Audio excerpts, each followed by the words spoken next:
কোনো বাধা থাকলে সেটা না আসার তো কোনো কারণই নেই। আমি একজন কোচ তো চাবেই যে তার সর্বোচ্চ আসলে কাজ করতে, দেশের হয়ে কাজ করার তো ইচ্ছা সবার।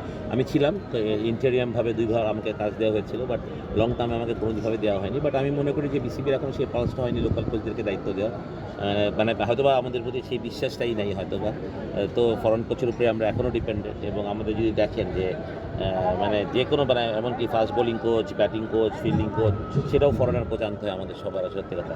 তবে এটা যখন পর্যন্ত আসলে এই বিশ্বাসটা তৈরি না হবে আমাদের উপরে, ততদিন পর্যন্ত ডিফিকাল্ট, আমি জানি না। বাট হ্যাঁ, আমার মনে হয় লোকাল অনেক কোচই তৈরি আছে বা জাতীয় দলে কাজ করার জন্য, শুধু এটা আমি না। সালাউদ্দিন রডি আছে, বা সালাউদ্দিনও খুব ভালো করছে। বাট সেই হিসাবে হয়তোবা সুযোগটা আমাদের আসছে না, হয়তোবা কোনো এক সময় আসবে। বাট তখন আবার বেশি না দেরি হয়ে যায়, কারণ আমাদের সবারই বয়স হচ্ছে এখন।